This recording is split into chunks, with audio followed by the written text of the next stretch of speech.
The broadcast is now starting. All attendees are in listen-only mode.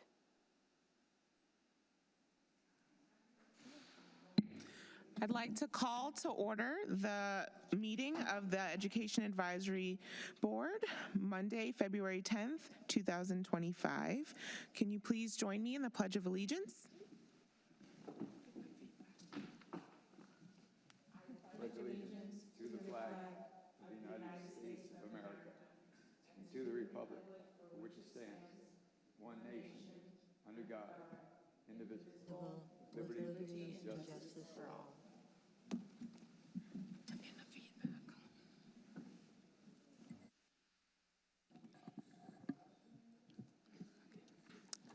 Chairwoman Jennifer Sullivan, Vice Chair Nisha Mitchell, Paula Wilson, Here. Nancy Panay, Here. Sergio Herrera, Alexa Acosta, Here. and Mayor Jeff Amara. Here. Thank you. I'm really excited tonight to hear from Western Academy Charter School and Principal Siri Miller. So I'm going to go ahead and hand it off to you. She's coming. Grabbing the choir kit. Okay. So we will hear from Principal Miller and her students momentarily.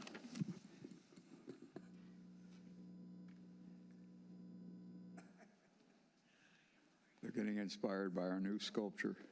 Yes.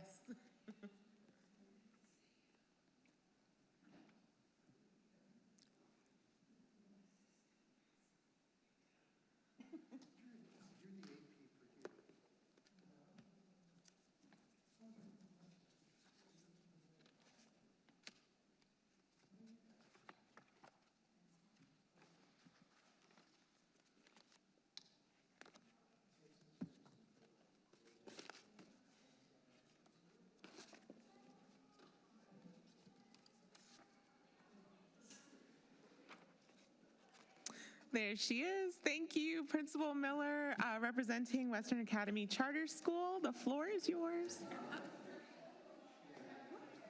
Hi.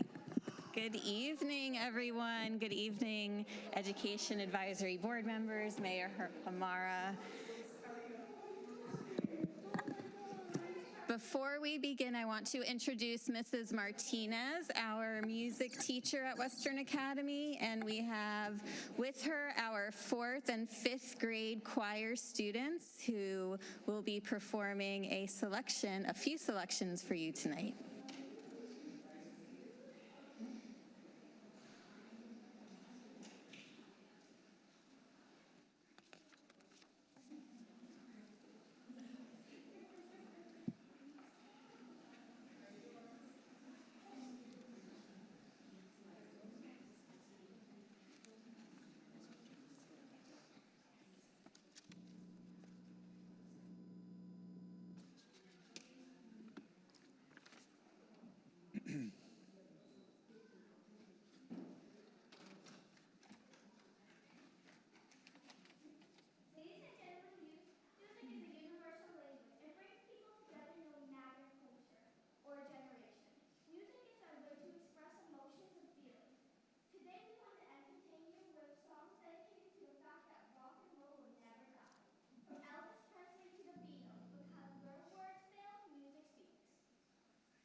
what a treat that was. Thank you, families, for bringing them. And we invite you, if you'd like to stay for the remainder of the meeting, but usually this is our transition period if you've got to go. So thank you again. That was great.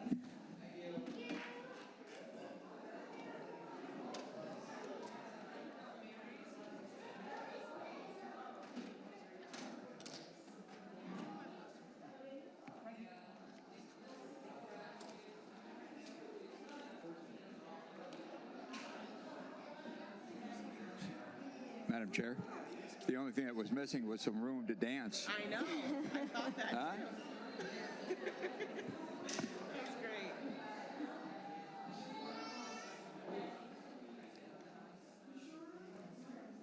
Well, thank you, Principal Miller. You've got some wonderful musicians over at Western Academy. Yes, we do. They did great.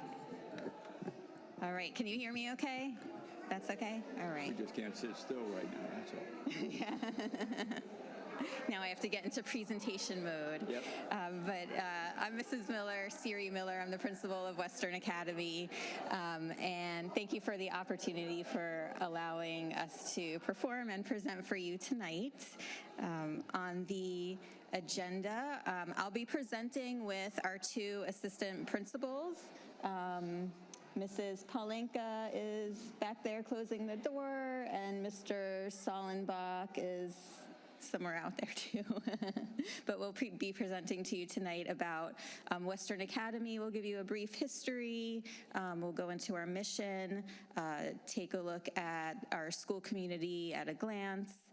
I'll discuss what a charter school is, and review some of our data, recognitions, and rankings, and how what our approaches to our student successes are. And then hopefully at the end, you'll have an idea of what makes Western Academy special and different, and how we have the unique opportunities to offer our students and teachers a nurturing and collaborative, very academically focused environment for them to thrive.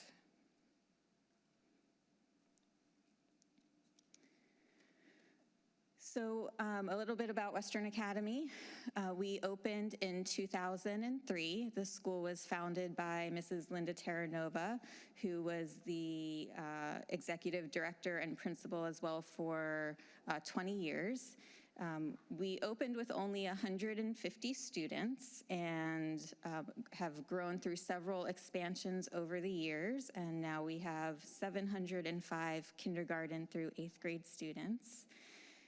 We also, among that expansion, created an advanced STEAM middle school academy and moved into our own facility in 2022, and every year since have been expanding our elementary school.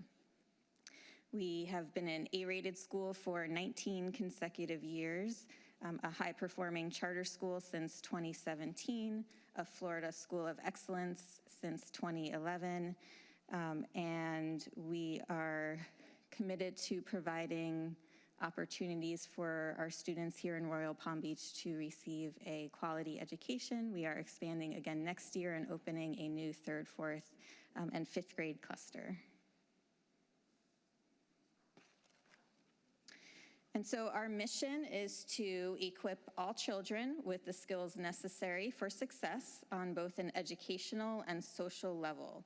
We believe in addressing the whole child through a multisensory approach to learning, and we believe that both the family and the community are essential participants in the education of children, and that together we can help children to become socially adept individuals with self-confidence, self-respect, compassion, and respect for others and their community.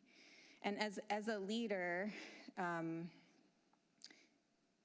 this mission is more than just words for me. It really drives what we do every day, and it personally resonates with me and aligns with my values and goals as an educator to always do what's right for kids and to help them succeed.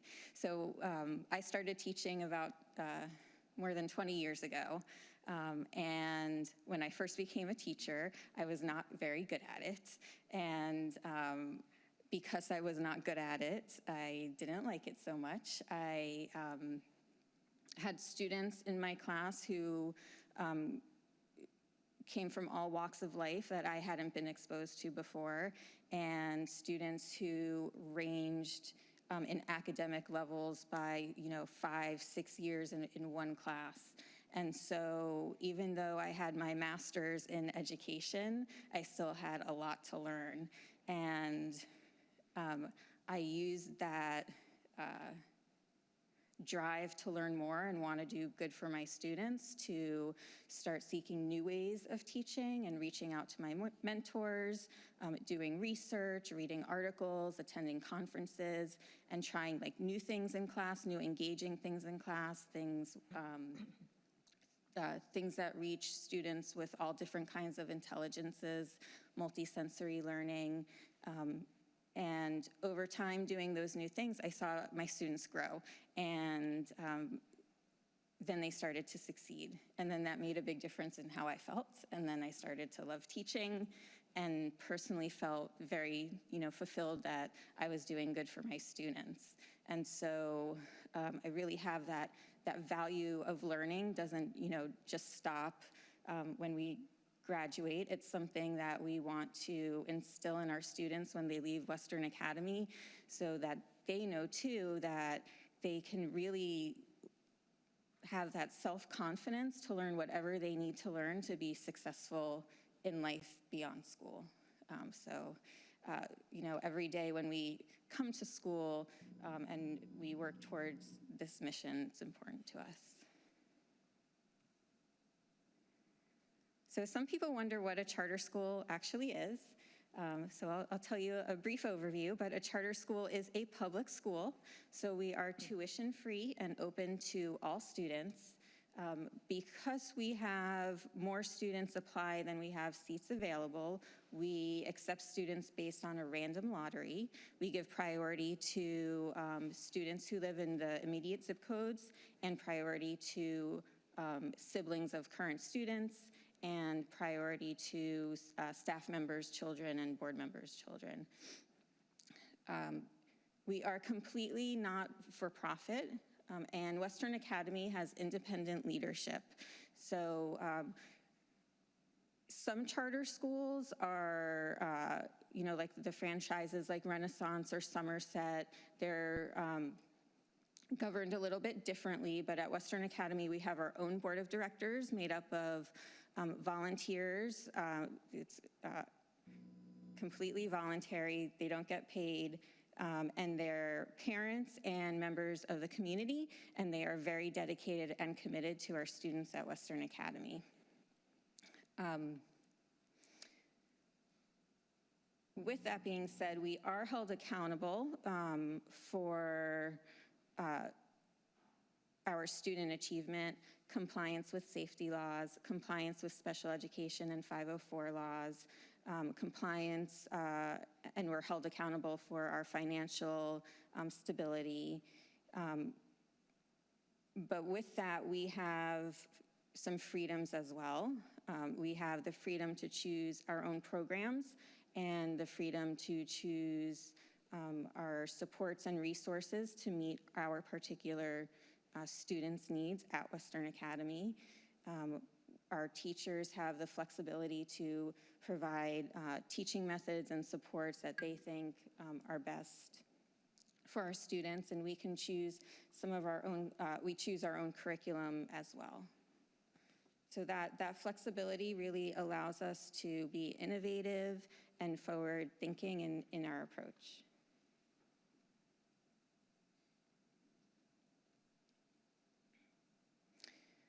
So just looking at our school at a glance, you can see our demographics.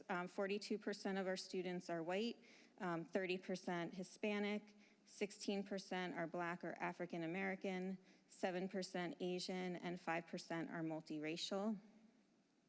42% of our students are economically disadvantaged, 11% have students with disabilities, and 5% are English language learners. And then here you can see our school grade comparison to the district and state proficiency levels. So on the left side of the chart, you have the subject area, and then on the right-hand side, right next to that in green, are the percent of students who scored proficient in that area on last year's state testing compared to the average district level of proficiency and state level of proficiency. So you can see, if you look at it as a glance, that in every content area, we achieve higher, and not just a little bit higher, in some areas more than 30 percentage points higher in every subject area, and also every grade level as well. So in third grade reading, our students, 88% of our students scored proficient, compared to 55% in the district and 54% in the state. Our ELA achievement was 80% compared to 52% in the district and 50% in the state. Our math achievement was at 87% compared to 53% and 55%. Our science achievement at 74% compared to 56% and 49% in the state. 100% of our students who take the algebra and geometry EOCs pass and receive credit for high school from those courses. And 90% of our 7th graders passed our civics EOC. And so overall, together, we had 78 percentage points met, which brought us into solidly the A range for our school grade. And then we have some rankings too. Based on that, we are the #1 school in Royal Palm Beach based on student achievement. We are the #1 middle school in Royal Palm Beach, Wellington, Loxahatchee, and West Palm Beach areas. We are among the top schools in the district for algebra and geometry with that 100% pass rate. Western Academy is among the top 4 highest scoring schools in the district for ELA in grades 3, 7, and 8, and among the top 3 highest scoring schools in the district for math in 7th grade. And Western Academy is among the top 5 highest scoring schools in the district for math and science in grade 8. We've been recognized as a Florida School of Excellence since 2011, which is based on our student achievement.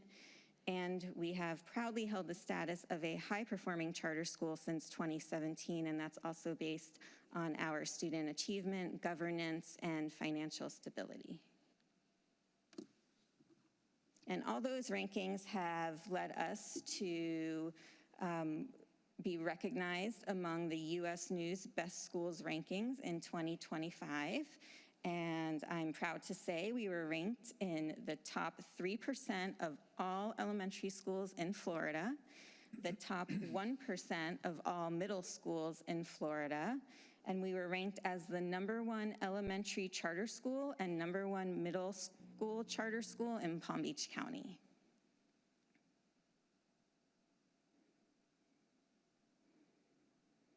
And so how do we do that? So because we don't teach to the test. So our mission, we want to equip the students with that value of learning so they can be successful when they leave us. And there's a comprehensive approach to that. First, we have dedicated teachers and staff. I'll talk a little bit more about them. Innovative programs, positive behavior supports and initiatives, academic support and enrichment services, and parent and family involvement.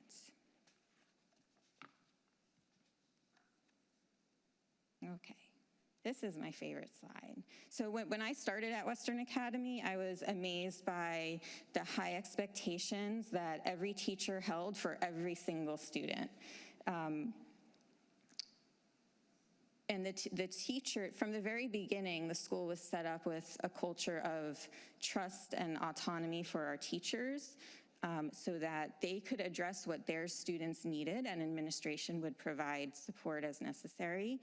But our teachers are the experts and they know what their students need. Many of them have master's degrees themselves. And so there's that culture where our teachers can problem solve, they can innovate, they collaborate together. And by doing that, they're able to maintain those high expectations for their students, because they play a big role in their meeting their students' needs. And with that culture of trust and autonomy to let teachers do what they need to do to get their students to succeed, that lends itself to a lot of collaboration and support among the staff and administration.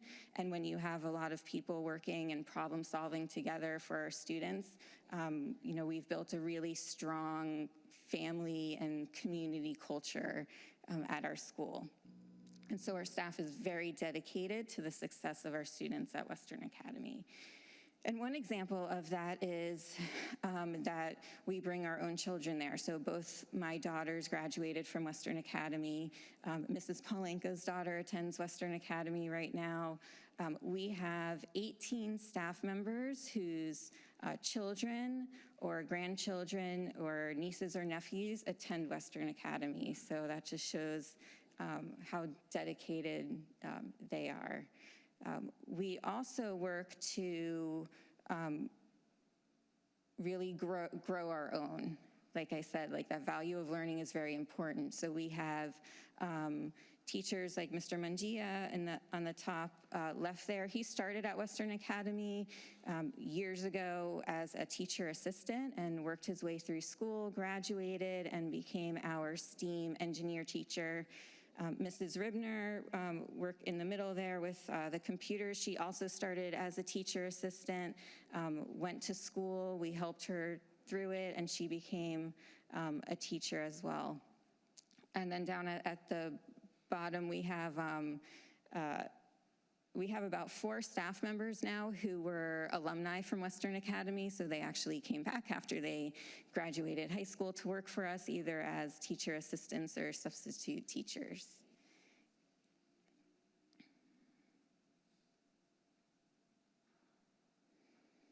And one of the reasons why we are able to achieve such great recognitions and high rankings is because of our programs. And this program, the Innovative Class Model, it really centers around a lot of collaboration, creativity. It provides a lot of consistency, which helps tremendously with our student achievement.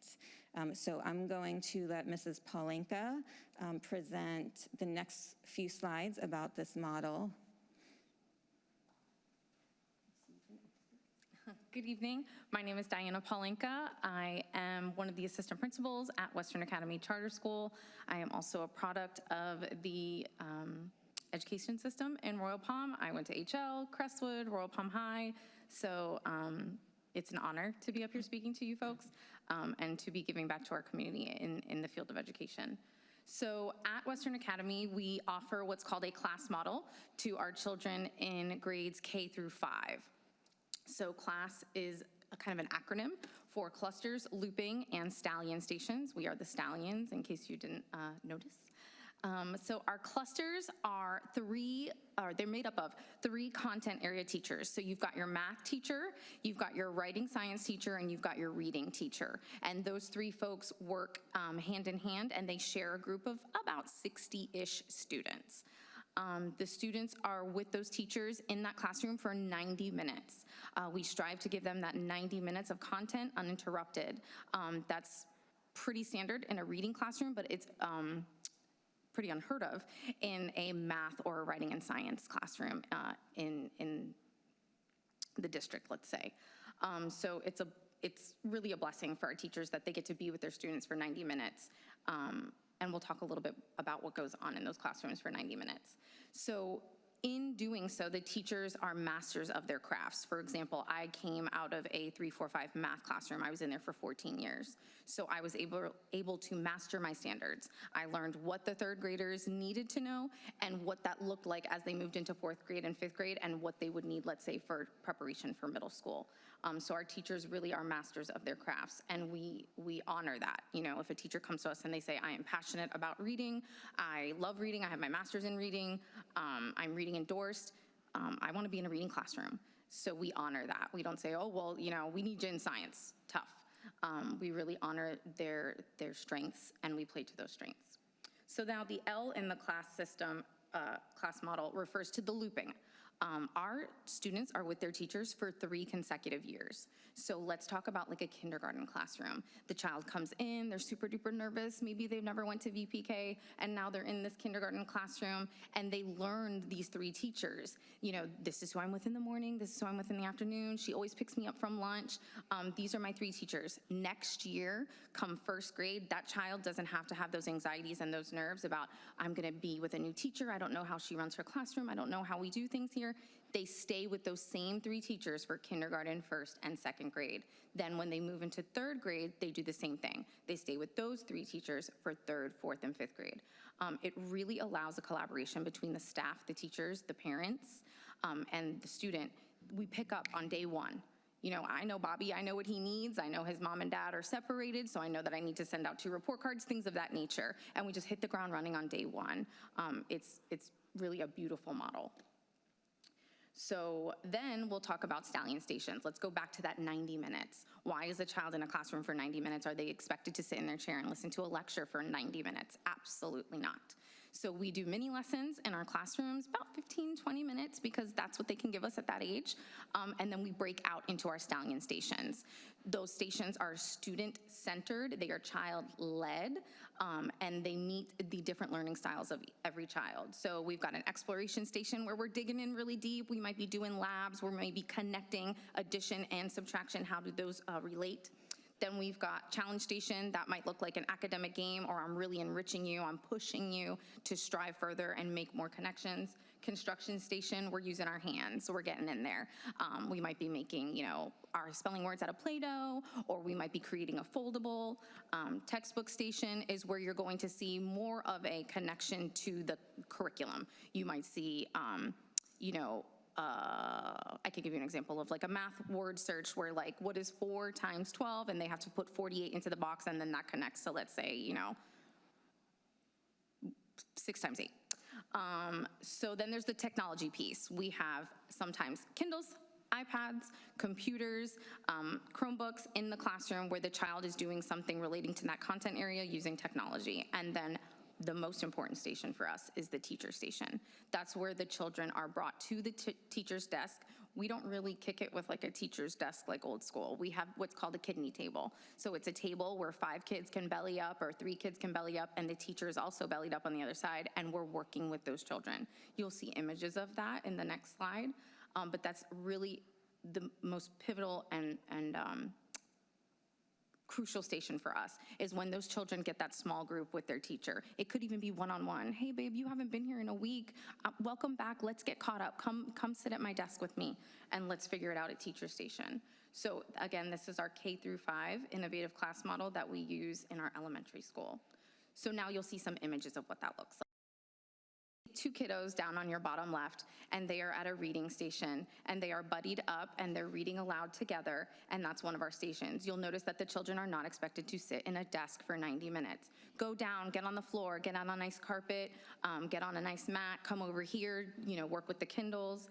So those kiddos are at one of their reading stations, and then up on your top right, you'll see a teacher circulating and assisting while the students are working on a writing station.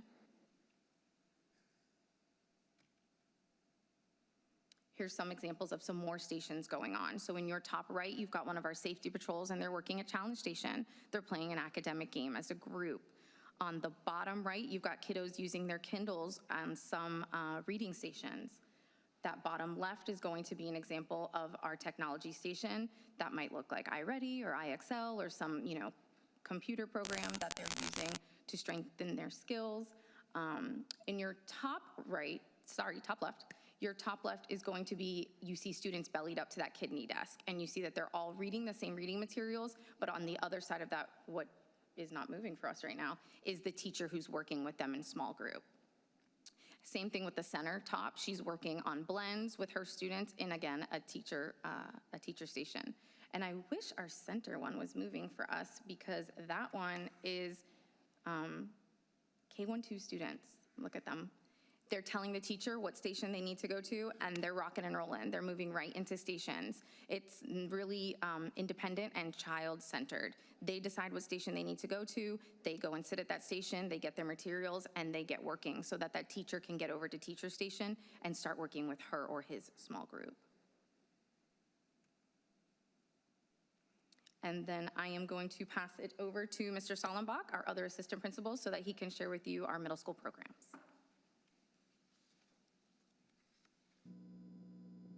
All right, thank you. My name's Justin Sollenbach. I'm the assistant principal at Western Academy.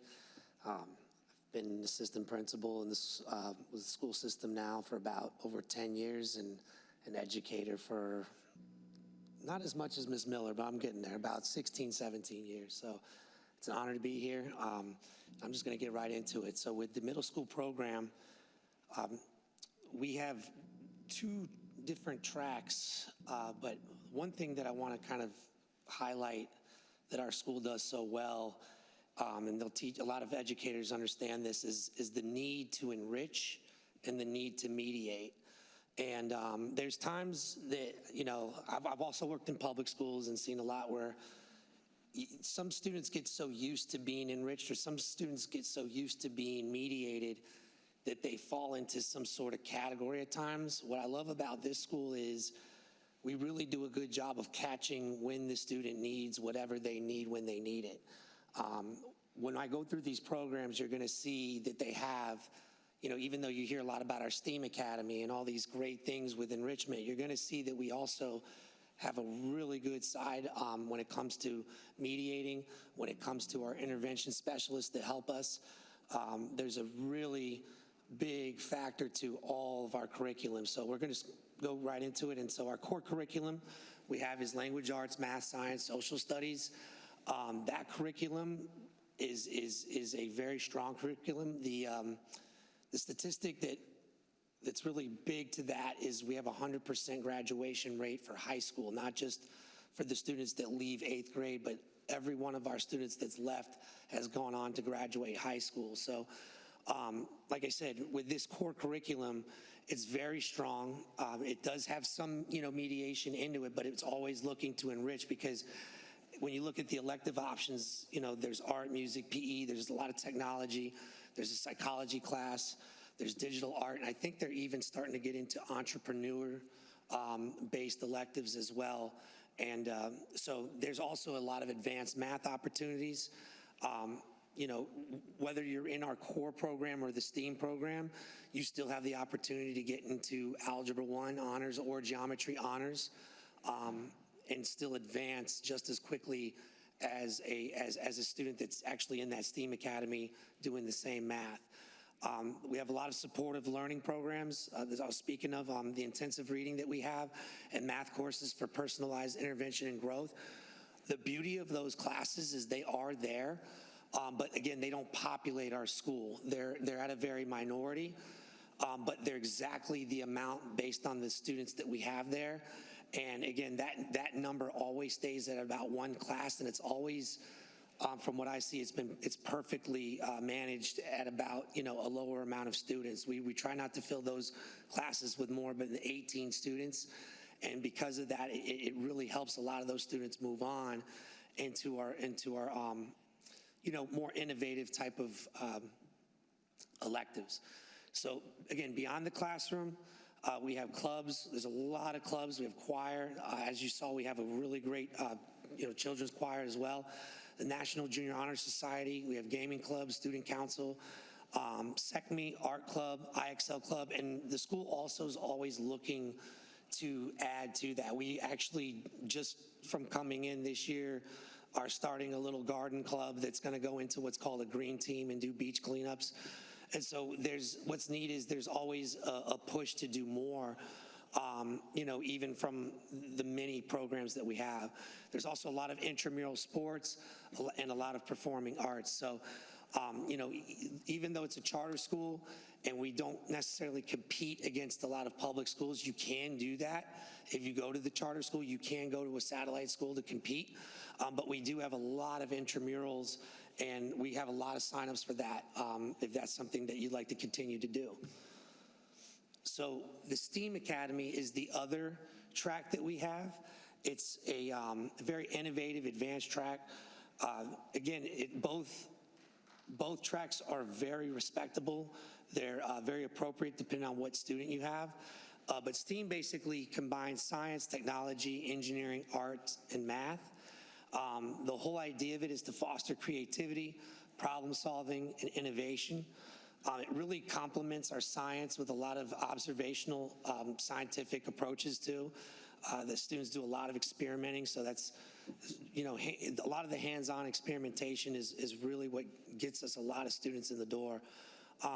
We have, again, speaking of the hands-on learning, robotics, 3D printing, digital design, and a lot of the projects we have are interdisciplinary, and they bridge a lot of the arts and sciences together. So again, we have a lot of higher math focus.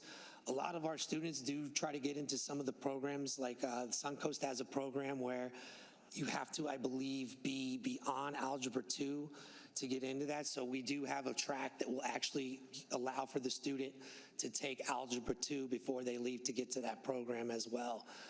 So that really much wraps up the STEAM Academy. Again, as you can see, we have a really multidisciplinary approach to what we do. But I was about to skip into some support, but let me go back into the engineering track real quick. There are two focuses with the engineering track. One of the focuses is, the engineering with robotics. As you can see, it's pretty self-explanatory what they get into, but from the start, there's engineering 1, and there's a lot of innovative projects and activities you see them doing here. There's robotics 1 that has a lot of power transfer design, belt and chain drives, gear trains, nonlinear transfers. And I'm still learning this myself, so if you ask me to go into too many details, I might have to bring a student next time to explain a little bit more as I'm learning the program.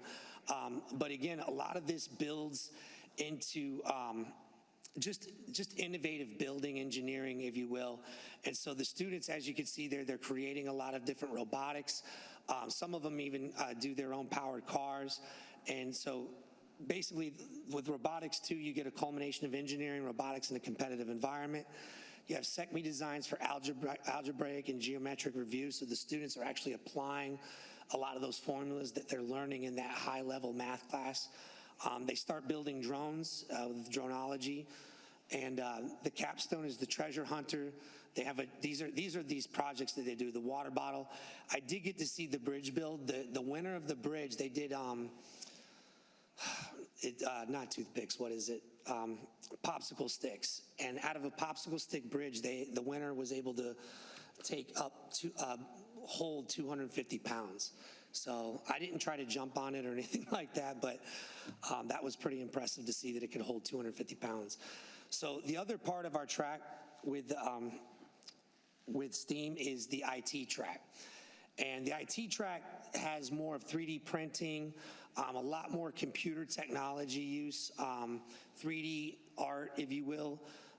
Their capstone projects, as you see at the bottom, I'm going a little all over the place, but their main projects are the showcase creativity and knowledge through individual and group projects. So as you can see on the top left and right, those are 3D printed projects that the students were doing. A lot of the digital art you've seen on the left, sometimes they mix it with this Polaroid photography kind of project that they've used me and the rest of my colleagues here as a little example for the yearbook.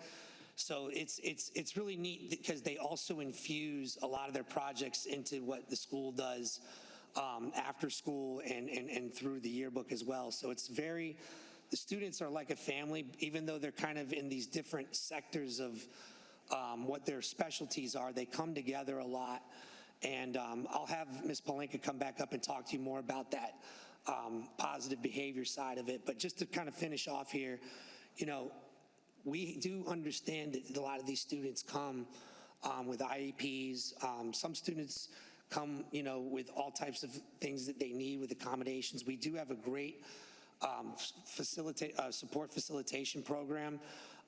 Again, it's very inclusive in the fact that We do have students that have accommodations that go as deep as one-on-one testing, but we still ensure that they have that challenge of being in that regular classroom with the support facilitation. So we do a really good job of fine-tuning everything, working one-on-one. We have a great student advice. I'm sorry, my mind's going blank. We have a great child study team that, really goes in and mediates with the student if they have a disability and they need more support. We make sure we implement all of our 504 plans with 100% fidelity. Again, we have we have a school counselor on site that does a lot of social skills groups, individual and group therapy, and guidance courses as well. So again, we do make sure that we have as much support as possible along with a lot of the challenges that we give our students, and that's what really makes it the well-rounded school that it is.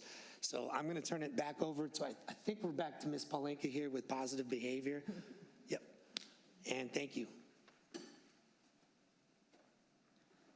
Okay, so as Mr. Sollenbach was sharing, our school does a great job of supporting the students, but also challenging the students, and we believe in the whole child. We're not just looking for test scores. We're not just looking for you to leave us and head out to Suncoast and we're so happy. That's great, but when you leave us, we want you to be a good human, and that's the most important thing for us, and so we focus a lot on positive behavior support, and we have 3 expectations at our school for our stallions, and we ask that they be safe everywhere they are, the lunchroom, the hallways, out in the car line, in the classroom. What does that look like? And we teach those expectations at the beginning of the year, and we talk about what does it look like in each setting. We want you to work hard. They know what working hard looks like in a classroom, but what does it look like in the cafeteria? What does working hard look like in the hallway? And we talk about those things, and we model them for them as well. And then, of course, especially with our middle school students, they want to be treated with respect. And so we talk about you want to be treated with respect, so you have to respect our staff here and each other. And so, again, we teach that, we model that, and we reinforce that always. So how do we promote this, and how do we get this buy-in? So our school does dress code. The kids have to be in dress code Monday through Friday, every day, all day, but they love to get to wear their jeans and their own t-shirt. So if they receive a Student of the Month or a Stallion of the Month, something they can earn are dress down tickets, where they get to rock their own clothes, and that's like a huge deal to them. And so we're always throwing dress down tickets out if they're earning those. And then we do a Stallion Strong Student of the Month and a Student of the Month every month. And let's talk a little bit about what a Stallion Strong of the Month is.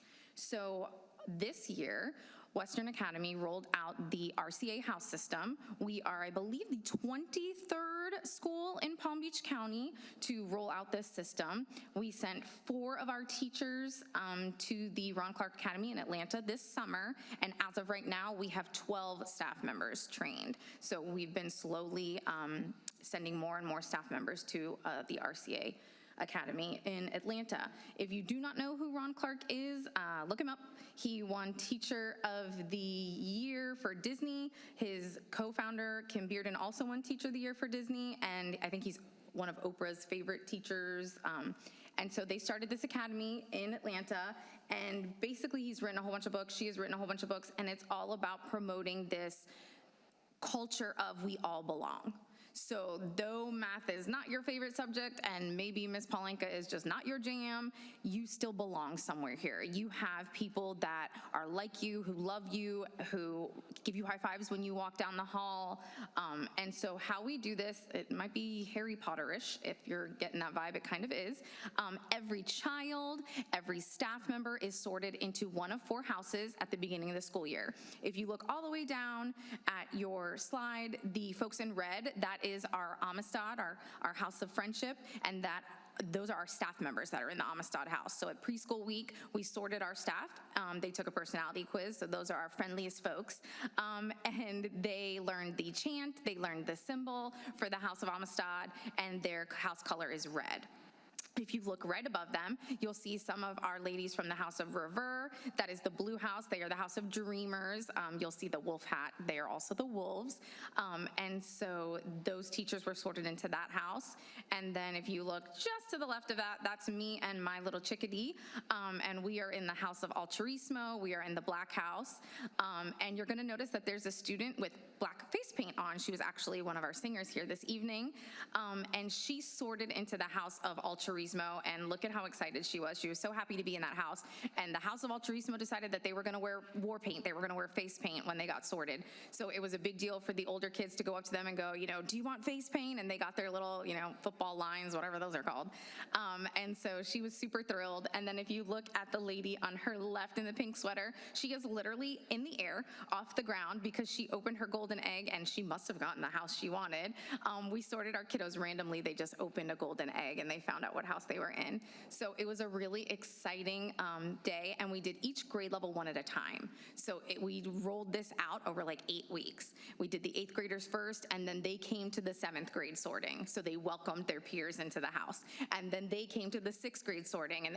And by the time we sorted kindergarten, it was like insanity. Everybody was screaming, clapping, cheering. They had their little hearts set on a certain house when they saw their 8th grade, older sibling or like the cool guy from 8th grade was in their house. It was like, oh my gosh, I'm in the same house as Joe Blow. And then up at the top, we have the House of Issa Bindi. That's our greenhouse. And you'll see one of our teachers rocking his Issa Bindi shirt, but also one of our students in her feather boa and her green tutu. And then one of our teachers got himself a green mohawk, and he took a picture with all of the students in the House of Issa Bindi. They showed the I love you sign. That's their symbol. And so once everybody is sorted, it's this camaraderie, this culture, and we celebrate once a month with our Color War Day, and all the kiddos get to wear head to toe the color of their house. We don't dress like this all the time. This is just once a month we celebrate, and the motto is, we are 4 houses, but we are one family. We are one stallion strong family, and they hold each other accountable. They earn house points, so every time they're being safe, working hard, or being respectful, they earn a house point. And we have house leaders, and we have students that earned the most points for that month. Those are our Stallion Strong students of the month. It's, hey kiddo, we want to celebrate you because you killed it this month. You earned 28 points for the House of Altruismo. And then the houses are in constant competition. We put that on the smart board in the cafeteria, and they get to see which house is in the lead. My house has been in the bottom for like months and months and months, and the other day we were in 3rd place, and the kiddos were just stopping by my office. Ms. Paulinka, we're in 3rd place, finally, we're doing it. And one time we were actually in 1st place, hallelujah. And so we grabbed cowbells and we ran through the hallways shaking our cowbells. It lasted like 10 minutes, but like we enjoyed our win while we were there. And the parents are even into it. The parents bought magnets. They went out and got magnets made. We had a parent come through the car line. They had a flag sticking out of the top of their sunroof, like blowing in the wind, and it was their child's house. So they got pins made with their child's face on it and the house that they're in. So this sense of community and the sense of you belong, it has bled into the classrooms. It has bled amongst the staff. They're competing with each other. They're being, snarky with each other and like, oh, who's in 1st place? Oh, how does it feel to be in 4th place today? But the kiddos are holding each other accountable too. Like, hey man, get it together. We want to get a house point. Or I'm watching you, little man, let's do this today. We want to be in 1st place. The older kids are holding the younger students accountable. The younger kids are wanting to impress the older kids with their good behavior. It's like amazing. And so we're really loving it. It's only our 1st year. Like I said, we only have 12 staff that have traveled to Atlanta, but the end game is for us to actually send students there and to get all of our staff trained and just keep doing it. And it's had such a positive impact on our school thus far in just 1 year. And we've had a lot of support from other schools in our area that also do it. So that's been also wonderful for us. And so that's how we encourage our students to make positive choices and to continue to support them and reward them for when they do make those positive choices at Western Academy. All right, I'm passing it back to Ms. Miller so we can wrap this bad boy up. Okay, so this slide shows some of the things that we do beyond the classroom for our students. You can see on the left our National Junior Honor Society students and Student Council. They raised $5,000 this year for our Salvation Army Angels, and they went shopping at Target before the holidays to buy them everything on their wish lists with the money they collected. We have students participating in the village's Winterfest this year. We have field days for elementary and separate ones for our middle school. You could see some of the clubs on the top, the botany and chess.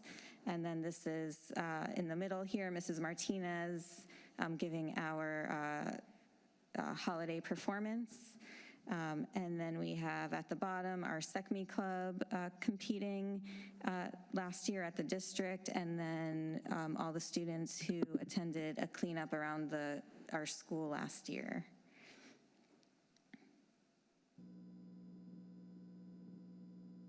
And so to kind of bring it all together, hopefully you've seen what makes Western Academy, you know, a special place and unique, and it all starts with the independence and flexibility, which gives us really the foundation to have our innovative programs which, you know, enrich our students and engage them, and allows our teachers to continue to have the high expectations for all of our students, our struggling students and students who need enrichment alike.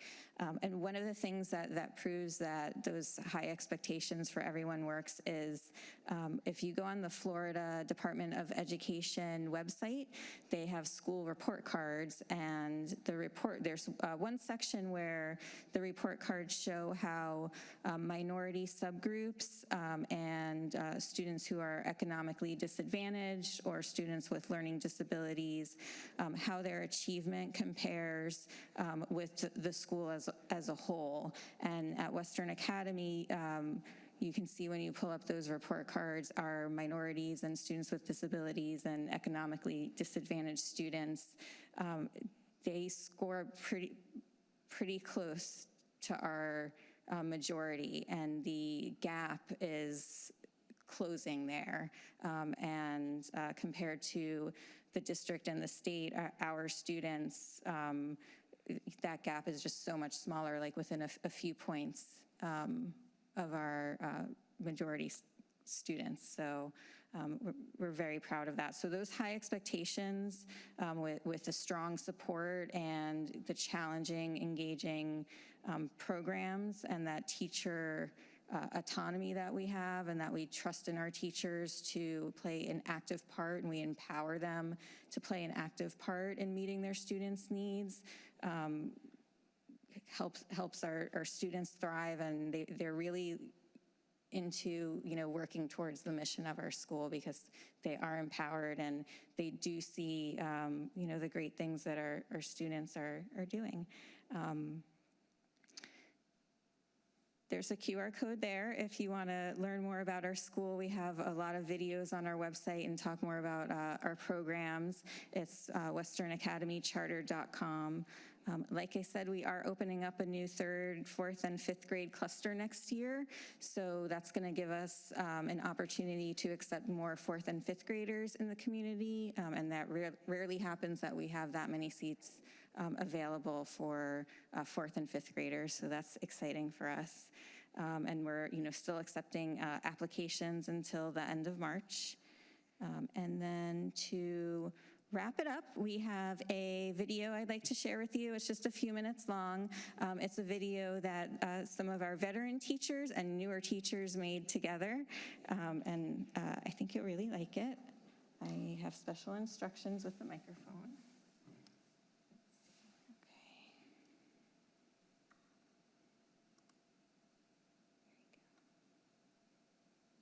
Hi, I'm Catherine Gombos. I've had the privilege of teaching here at Western Academy since 2010.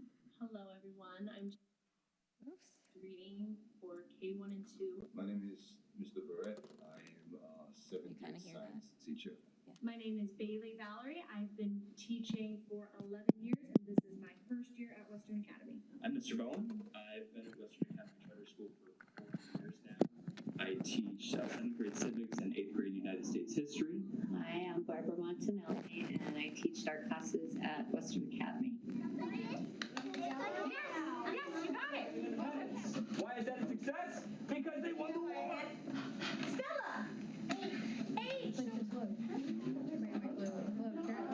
That's what you need. So you have all those other stations to choose from. Ooh, who can help him?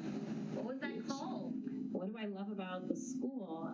Well, it's my home away from home. It's everybody's close knit. I think it's more like a family than just a school. And I think that falls over to the kids too. The kids feel that too. And I think that's a good positive thing. And that goes from the kids all the way through the parents, staff. Everybody just seems super excited to be here and like we're working towards a goal. I feel like the kids are more involved here than all the other school. They're more concerned. They want to learn. For the children, I love how all of them are just so willing to learn, and they, come to school every day doing their best. I would say what makes this school different from other schools is the community that we've had and the family feel of our school. I love that I have my students for 3 years. I think one of the best things about being at this school is that we are a K through 8. So I get to meet kids that are still in elementary school, either through tutoring or seeing them in the hallway or different school activities, and then eventually get to teach them when they come to middle school. So you have an opportunity to be able to develop relationships with kids that last for multiple years. So I think that's a good positive thing that we need to do that a lot of kids don't get in the other schools. That's why they're here. Everyone's always so willing to help. They jump in, even, teachers supporting other teachers when I have a question. Even though it's a charter, but to me it seems to be operate more of a private school setting, and have high expectation for the kids, and the kids understand those expectations. The high standards and the accountability for parents and students, it really inspires them to do beyond what they would normally do. When you have children that need help, they try to get that for the kid. Pick the different learning styles, with each student. So I do a lot of hands-on activities. I do a lot of movement. We do stations, which is always their favorite. So they get to get up, they get to move around. I try to do book activities, group activities, table activities, projects, trying to make it a little bit competitive. I am a competitive type of person, so I bring that into my classroom. Engaging in discussion, but getting them active, getting them moving. I like to do 4 corners quizzes, where I'll put a quiz question up on the board and then have an answer A, B, C, or D at different corners, and so you get them the opportunity to be able to move around. And they love it. They love it. They go against their friends, and they laugh about it at the end. So it's all fun at the end. And they love coming in there. So that's what I want them to have fun. I don't want them to come in there and be miserable. So I'm always laughing and joking around with the kids and making funny faces. It keeps them on their toes, and they're having fun. How do I feel about the new house system? I love it. I love it. I think that makes it more like a family. The house system is super fun. It's a really great way for the kids to get excited. They like to wear their colors. They love to go around and do the hand signs and the chants. I feel a little bit like it's like Hogwarts, very like Harry Potter-like, and I love that. And they're like, what house are you? What house are you? And we were doing our different chants and the little, what do you call it, with the hand movements and stuff. They were all excited to know what I was doing. And of course, I'm in the Revere group, so I'm always howling, and they just think that's hysterical. I think the best thing about the house system is it gives the kids something to invest some emotional energy into. And so they are definitely supporting one another and supporting all the different houses. But it's fun to have that friendly competition. They know their role is to, have good behavior so that way they can earn points for not just themselves, but for their house. It's helped them, hey, I want to make sure that I contribute to my house to make sure that my behavior doesn't impact them. And I think it's a good sense of teamwork, not just from one house to another, but everyone collectively. So I think that's very exciting. Lots of school spirit. Because, you have kids from all different walks of life, and not everybody gets that at home, so it's nice to have that at school. So I think that's a big plus for the kids. So it makes something bigger. It's really built up a wonderful climate and community in our school. Okay. That's random one. If you could use any one word to describe Western Academy, what would that word be? Amazing. Amazing. I love it.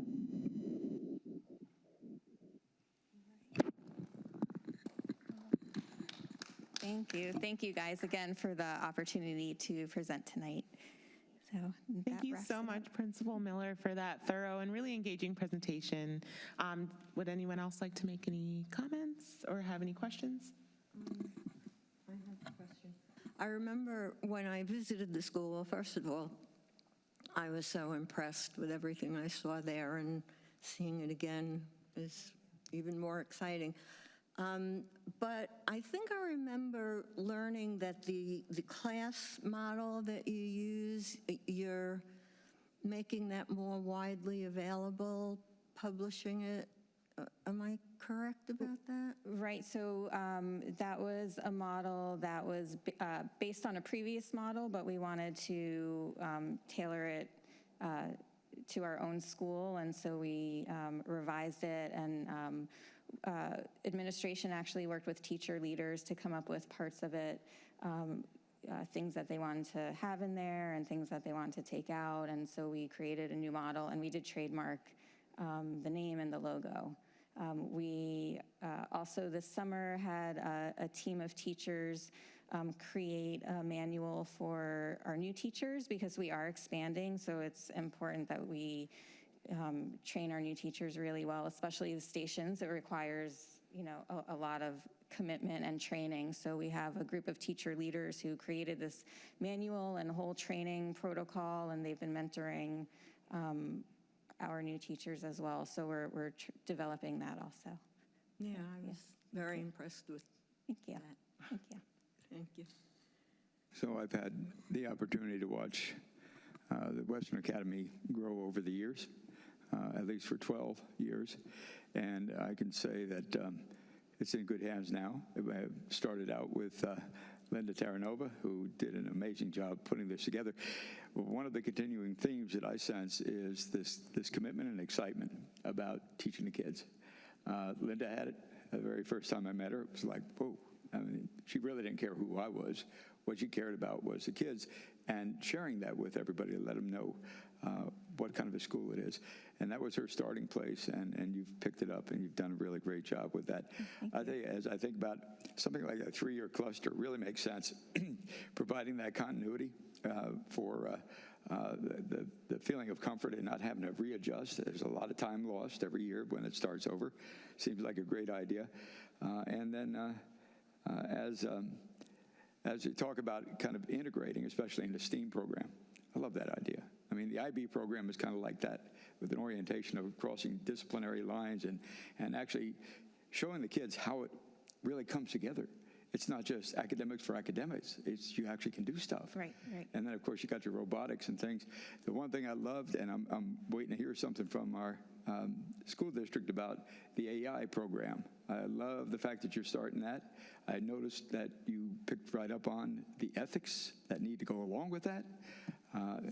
So congratulations on doing a really great job. When you have an IT track, you really have to stay on top of the latest and greatest and make sure we're teaching that to our kids. Don't want to teach kids how to cheat. That's, Right, yes. I mean, that's one of those downsides of all of that great technology. You can use AI to make things easier in an appropriate way. Absolutely. For sure. So yes. Well done. Good. Thank you. Well, thank you again.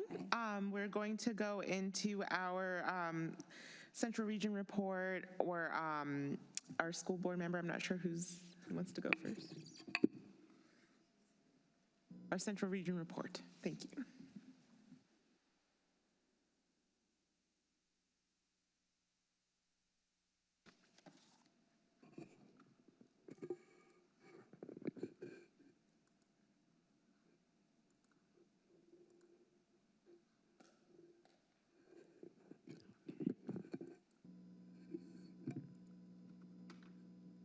We're almost there. Good evening, Village of Royal Palm. It's such a pleasure to be here. Happy early Valentine's for those of you that celebrate. And there you go, see? I am thrilled to be here this evening and be able to highlight some of the great things happening in our schools in the village. Also want to thank of course, our school board member that represents so well, Ms. Andrews, who is here and almost daily in our schools, putting a lot of miles by foot. So thank you for always supporting the work that's happening in the schools. We also have instructional superintendent for secondary schools, Karen Wetzel, is here this evening. We also have Dr. Vivian Green, I believe, is online. And also we have Ms. Jones is here from Royal Palm Beach High School. Ms. Getty's here from Royal Palm Beach L, and I know we have Dr. Nance online as well. So we have also Mr. Salter over here with, I know I didn't quite make my whole way around, who is here from Cypress Trails, just to be able to support all of the wonderful highlights that are happening in the schools in the village. Of course, as you know, every month I remind you that all of our work is really anchored around our strategic plan. And we want to start and end the same way this month, because as we know, the biggest achievement and our goal is to graduate 100% of our students. And that graduation starts in pre-K. So it really is the combination and the journey of a child from pre-K all the way through 12th grade, and the feeder pattern supports that are happening between our elementary schools, Crestwood Middle School being the glue. I always talk about the fact that the middle school is the glue between the elementaries and the high school, and also, the way that Royal Palm Beach High School finished so strong last year with 96% graduation rate. So again, we have not succeeded fully until we have reached 100% of our students that start in the cohort as freshmen and actually graduate at the end of 12th grade. But we are very proud of that. It is an increase from a year prior, and even as a district, this is just Royal Palm Beach High School. As a district, the district has also gone up to the highest graduation rate ever. So we're very, very proud of that work. And now, with the work where we began that work is in our elementary schools. So now I'm going to go back to Cypress Elementary School. And I do want to, you probably recognize a couple of folks over in the picture all the way to the left. But that is Mr. and Mrs. Edgecombe. They're both educators with the school district. Well, their daughter, Camille Edgecombe Smith, won most recently the new School Counselor of the Year. So clearly, success in education runs in the family, so we're very proud of that. Also, the Marathon Club participated in the annual South Florida Fair Mile, Kids Mile, and many of our schools, as you know how that works, is that the students run 25 miles with the school, and then the very last mile, which then will complete a marathon, is completed at the South Florida Fair Kids Mile. So by the end of that last mile, they actually have completed a full marathon. Also, over 200 students participated in the iReady dance party for reaching both reading and also math goals. And just a reminder that their next School Advisory Council meeting is scheduled for March 5th. Moving on to H.L. Johnson Elementary School, their 5th grade students celebrated Holocaust and Remembrance Day. You see there Ms. Zelda, which is a Holocaust survivor. She shared her powerful and inspirational story with the students.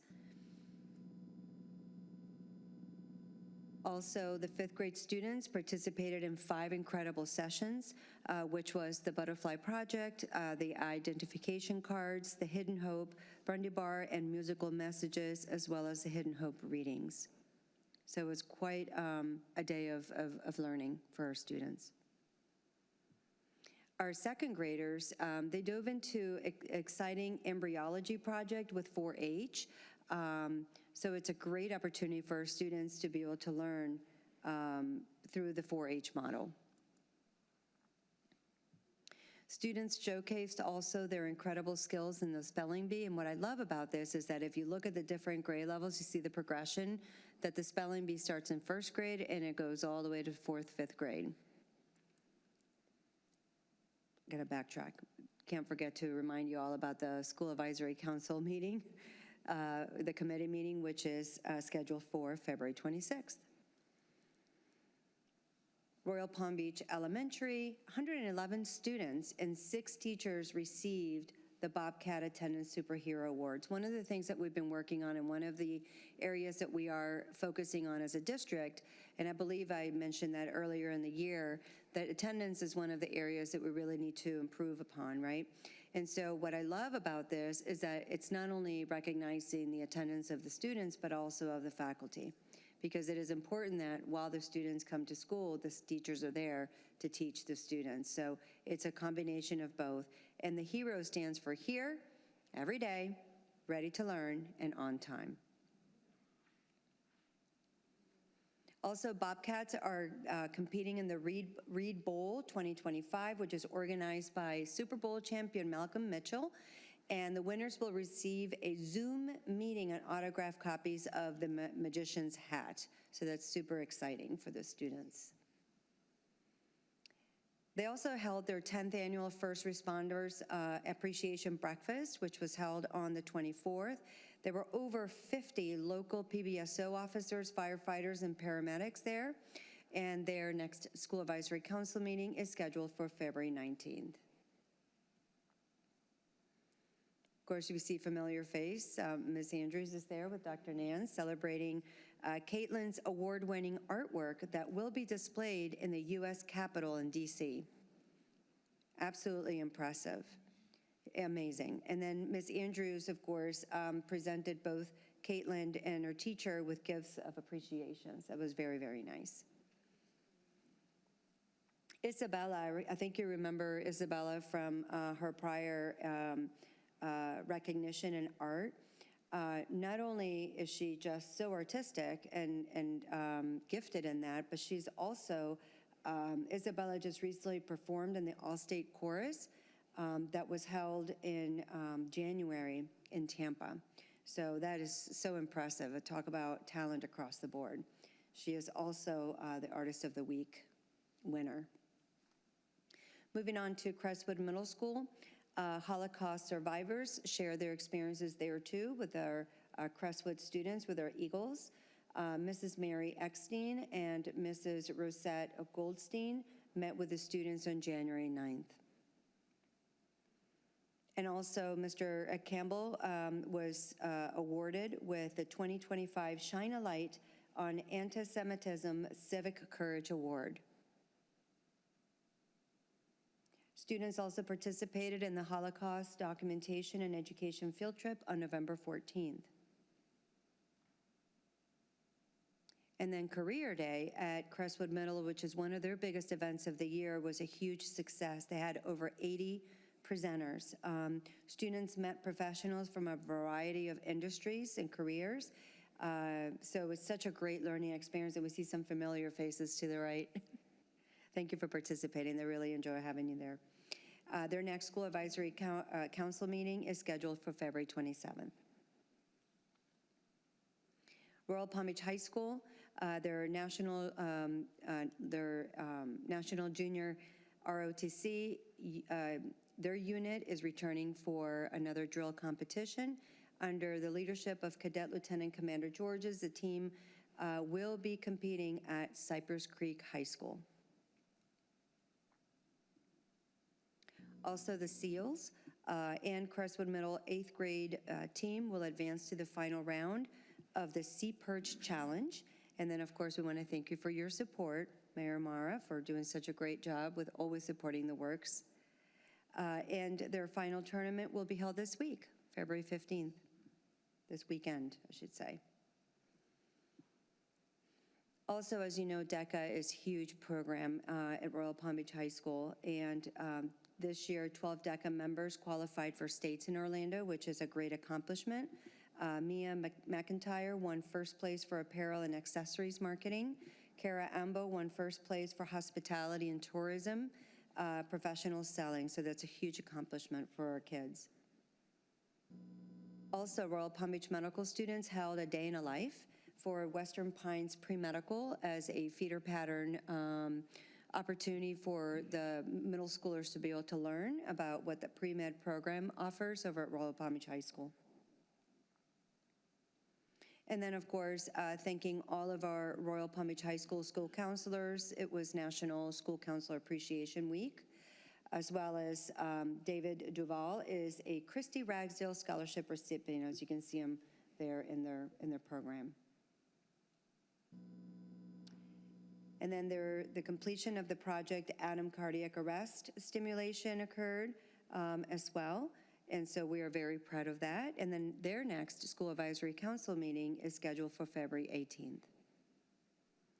And of course, I need to finish off with how we started, as I mentioned, no surprise, but we are very, very proud of the work. It's hard work. And a lot of this also has to do with the fact that many of the students are being accelerated.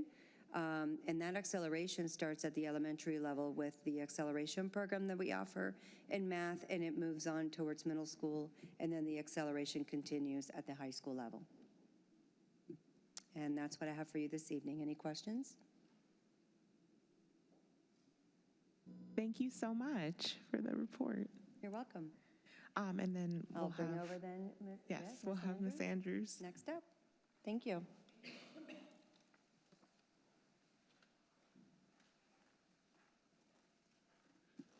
And good evening, Royal Palm Beach Education Advisory Board. It's my pleasure to be here this evening representing the superintendent, our superintendent, Michael Burke, and all 7 school board members. And you hear me tell you every time, I am truly happy to be your school board member. And wow, the Stallions, Western Academy Stallions. I knew every song. And I had a great time. It was lovely. The arts means everything to our children, Mrs. Miller. And when they went through all of those rock and roll songs, I almost got up and went with them. Let's give the students a big hand. They were awesome, the Western Academy Stallions. They're superstars. But I like to say to Western Academy, you know, I go way back with Miss Linda Terranova as the mayor, and she had a vision for the school way back, as you know, at the beginning. And for me to be able to walk through that school early on and to follow the school as you move to your new location, and just to know the excellence in academics, well-being, and all-around support for mental health, growth, and development. Miss Miller, you're doing it. Let's give her a big hand. And it takes more than you, Miss Miller.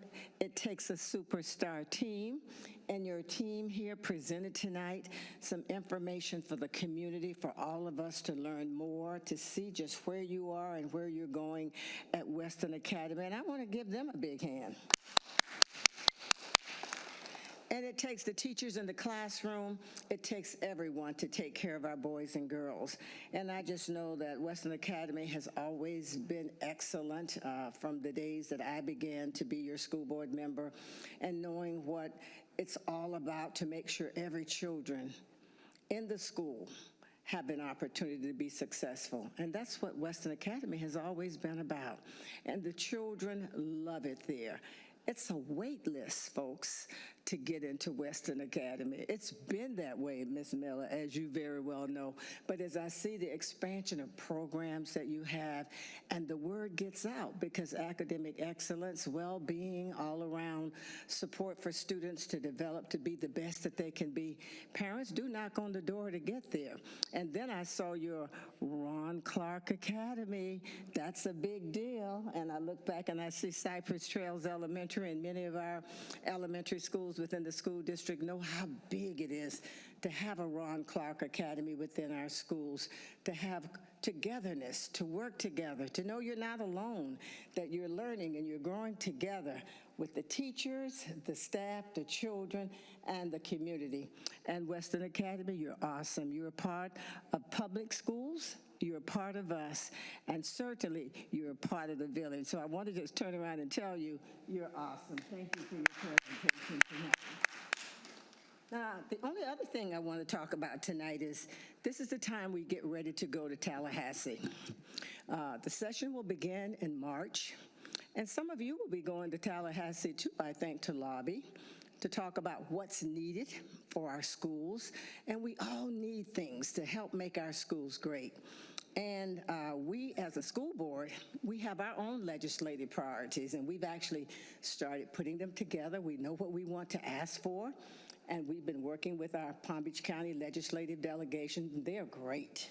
We know them, but we have to go to Tallahassee and see everybody, to see the governor, to see his administration, to see all of the legislators, to tell them that we all want our children to have the best education possible. And there's one thing that's on our list I thought I'd share with you tonight. It's the start time. That House Bill 733, I think you all remember that. It's supposed to take place for all of our children 26, 27 school year. Those start times are supposed to change to make it better for high school and middle school children to start earlier, from 8 to 8:30 for 8 o'clock for the middle schools, 8:30, no earlier than that for the high schools. Well, we just know that's not working as a school board, and we are working to see how we can get some flexibility here in Palm Beach County.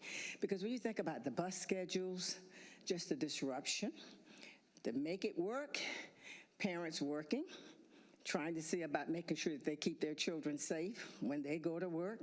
When you think about also students in sports, students who have jobs, it's just so many pieces of the puzzle when you make a change.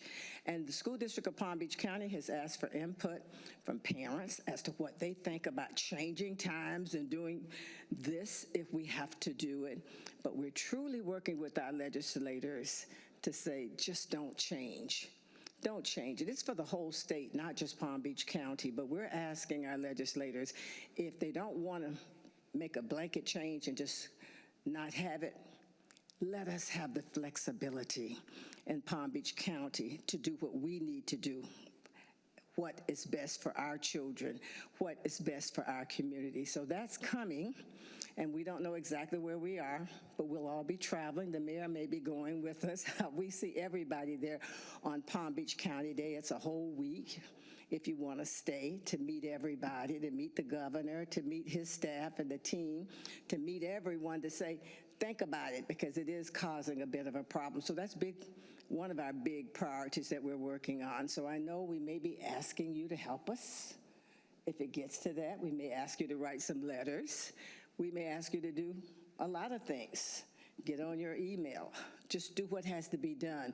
But we're getting your input right now, and from the input that we're getting from the community, the Palm Beach County community, that we do need to take a pause on this right now. But it's not happening right now, but before you know it, 26, 27 will be here with the blink of an eye. So that's one of the big things that we're working on. Any questions about anything else? No questions, but we appreciate the update, and we look forward to future updates as well. So, Ms. Andrews, do you know what motivated this start time legislation? Well, I remember a lot of conversation within the legislature. You know, they were talking about a lot of the high school children not getting enough sleep, that they have to get up very early in the morning, and to be able to be at your best, to do your best. They thought it would be better for them to get more rest, and that's what it's all around. They have to break day in the morning. As you very well know, we have our wonderful high school right here, and they have to start, right there, Alexa. You have to get up probably at 5 o'clock, 4:30 to get yourself ready if you're driving or you're having to catch a bus or whatever. it takes a lot out of you. So the goal was to kind of help preserve, the ability for our older people to be able to have more rest in the morning so that they could perform better. But then it kind of impacts everybody else too. And they didn't think about the big deal about, are you going to be able to bus children? Are you going to be able to give them the opportunity to participate in sports? Just all kinds of things. And so that's why we wanted to get parental input as to what they felt about this House bill, to see if they felt like it would be something that we wanted to do. But it's going to be a problem as far as the information that we receive back. So we're asking for flexibility. The School District of Palm Beach County, we'd love it to go away. But then there's some people that truly believe that high schoolers especially need more time. I mean, really, it is tough when you have to get up early, and then you may have a job. You may not get home until late at night. All kinds of things happen. So we've got to figure out how we can better protect and help our high schoolers. But right now, it's a lot of problems trying to implement it. It sounds good to be able to do it, but we've got to kind of figure out how to do it so that it will work for all of us. Well, indeed, it's the devil's in the details kind of a thing, too, because traffic is one of our big problems. Yes. And if you cause a convergence of the kind of bulk of traffic that it includes a heavy impact from the schools, and you bring it all about at the same time, then the traffic is going to get just extraordinarily worse. And as you were saying, that one change ripples through a lot of things. Absolutely. And without the understanding of the impact. And of course, it's best heard from the individual voters. Absolutely. And it's all across the state. It's not just us. It's everybody. So the 7 largest school districts are Miami-Dade, Broward, Palm Beach, Orange, those big districts like that. That's really, really big. It is really a big problem. Sometimes your smaller districts, you might be able to get by. So it really is an issue. We're asking our legislators to please have faith in us to make a decision for what's best for our children within our own Palm Beach County School District, or just to not do it right now because we're not ready. It takes a lot more finance, too. They want to do this, but I don't think they had thought it through. But it is a good thought to get you some more sleep, Alexia, in the morning, and that's what I think they were thinking about, trying to be able to do something special for our children. Thank you. Yes. A question. Do you know if any of the other districts in the state are doing a similar initiative to lobby the legislature not to pass it or to ask for flexibility? Yes, Nancy Pena. Yes, the 7 big urbans are, for sure. All of those superintendents have been getting together over the last year. It's getting close now. They have been in Tallahassee speaking to legislators. So it looks like, I don't want to speak too quickly, that we may be getting some help. I don't know. The Florida School Boards Association has actually taken a stance. We're all trying to figure out how we can make it happen. This is why they gave us this big block of time to see if you could fix it. And the School District of Palm Beach County sent you the surveys, parents, to give your input about what you thought about it.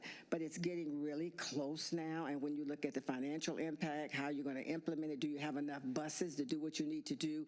Safety of our children, you don't want to leave little bitty kids home and their parents have gone to work and no one's there to keep them. Your after school care, before care, it's so many pieces of that puzzle. So the superintendents understand, school board members understand. This is why we're taking extra time to be away from here to go to Tallahassee to see them personally. Now, our legislators, our Palm Beach County legislative delegation is absolutely fabulous. They understand us, but then you have a lot of smaller districts that might be able to pull it together because they may only have 5 buses, may only have 2 buses. It's just maybe 3 or 4 schools. So, but when you have, all of the schools that we have here in Palm Beach County, Miami-Dade, Broward, Hillsborough, another big one, all of us are suffering, and we're hoping that we could have the flexibility to do what's best for our communities. Thank you. All right. Thank you very much. Do we have any reports from principals at this time? No. Okay, so that leads us into our school liaison reports. Do any of my fellow board members have anything to report? Okay, I have some fun news, I'm actually now a regular volunteer at Crestwood Middle School. So I've been going there 2 days a week, working in small groups in English language, in an English language classroom, working on reading comprehension. So that's been fun. I think Ms. Dagnan for the idea, and I thank the administration at Crestwood Middle School for letting us run with it and letting it happen. So I'm really enjoying it. The kids are great, and we're learning a lot. So that's my report. And then now our student council report. Thank you. Hello, everyone. So to start off, on December 13th, 2024, 8 student council members brought donated children's books to Royal Palm Beach Elementary, and we read to the kindergarten and second grade classes as well. We had an amazing time. Thank you so much, Principal Getty, for having us. On February 1st, Student Council attended the 2025 District 5 rally at American Heritage High School. We placed 3rd with our Environmental Concerns project and 2nd in our Technology project. I'm hoping we place more at States. On February 4th, Student Council hosted the Glow and Grow Party for students on track. Everyone had a great time and enjoyed the activities we held for them. From February 21st to the 24th, 20 student council members will be attending the Florida Association of Student Council Convention in Orlando, Florida. And that's all we got going on right now. Thank you. That's a lot, Alexa, but we thank you so much for always providing us with your updates. Any other comments or questions for Alexa? Okay. At this time, are there any statements from the public? Okay.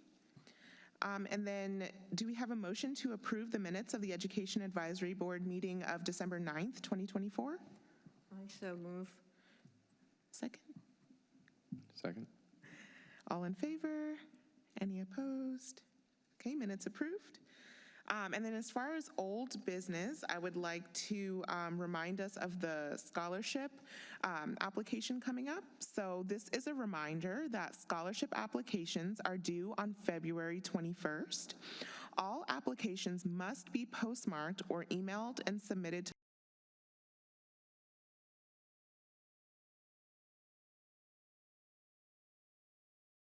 palmbeachfl.gov.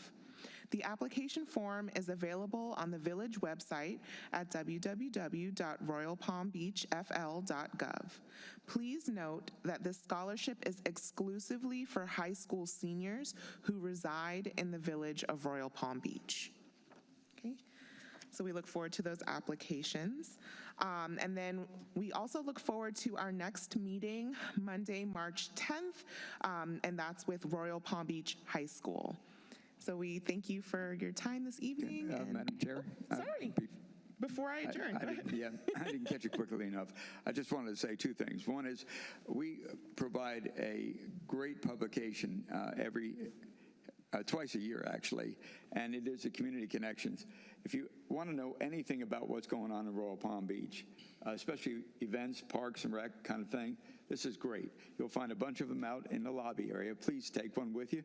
And when you pick it up, it folds right open to our very next event, which is West Fest. So I just wanted to remind everybody that that's coming up. It's just one of the 5 major events that we do over at Commons Park, where we have anywhere from 15,000 to 25,000 people attending.